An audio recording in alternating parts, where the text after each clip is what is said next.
चिड़िया और उसके बच्चे। एक गांव के बगीचे में एक बहुत बड़ा नीम का पेड़ था। उस पेड़ पर एक चिड़िया रहती थी।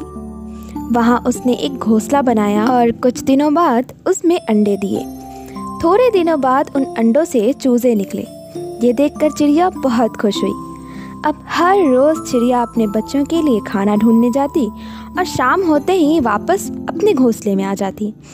इस तरह चिड़िया बड़े प्यार से अपने बच्चों की देखभाल करने लगी। उस पेड़ के नीचे एक चबूतरा भी बना हुआ था और घोंसले की सारी गंदगी नीचे उस चबूतरे पर आकर गिरती रहती। चिड़िया के बच्चे कभी बीट कर देते तो कभी घास के तिनके नीचे गिरा देते।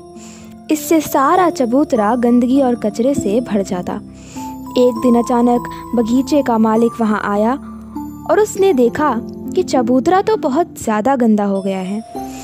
उसने पेड़ पर देखा तो उसे एक घोंसला दिखाई दिया।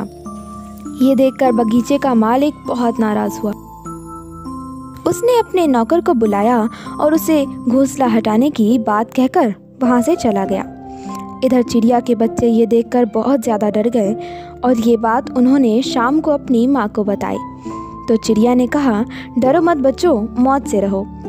कुछ दिनों तक ऐसे ही चलता रहा। अब चिड़िया के बच्चे थोड़े बड़े हो चुके थे। थोड़े दिन बाद बगीचे का मालिक एक बार फिर वापस आया और उसने देखा कि घोंसला तो अब भी वहाँ पर ही है। इस बार उसने बेटे को बुलाया और उसे घोंसला हटाने की बात कहकर चला गया। चिड़िया के बच्चे ये देखकर फिर से बहुत ज़्यादा डर गए और शाम को जब माँ घर आई तो उन्होंने वो सारी बात अपनी माँ को बताई। तो चिड़िया ने कहा, डरो मत बच्चों, मौत से रहो, कुछ नहीं होगा। इस तरह दिन बीतते गए और अब तक चिड़िया के बच्चे थोड़ा थोड़ा उड़ना सीख चुके थे। थोड़े दिन गुजरने के बाद बगीचे का मालिक एक बार फिर वापस आया। अब वो पहले से काफ़ी ज़्यादा गुस्से में था। जब उसने देखा कि ना तो वहाँ किसी ने सफाई की है और ना ये घोंसला हटाया गया है अभी तक, अब वो सबको दोष देते हुए कहने लगा, सब के सब नालायक हैं, कोई काम नहीं करता। अब मुझे ही इस घोंसले को यहाँ से हटाना होगा। कल मैं खुद ही आकर इस घोंसले को यहाँ से हटाऊंगा। इधर चिड़िया के बच्चे ये देखकर फिर से घबरा जाते हैं। शाम को जब चिड़िया घर आई तो बच्चों ने उसे सारी बात बताई। ये सुनकर चिड़िया घबरा गई और कहने लगी, बच्चों, अब कल सुबह होते ही हमें भी यहाँ से जाना होगा, तुम तैयार रहना।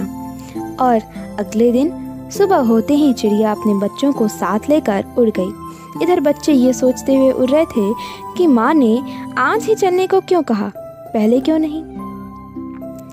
इस कहानी से हमें ये सीख मिलती है कि कभी भी दूसरों के भरोसे नहीं बैठना चाहिए और अपना काम स्वयं ही करना चाहिए।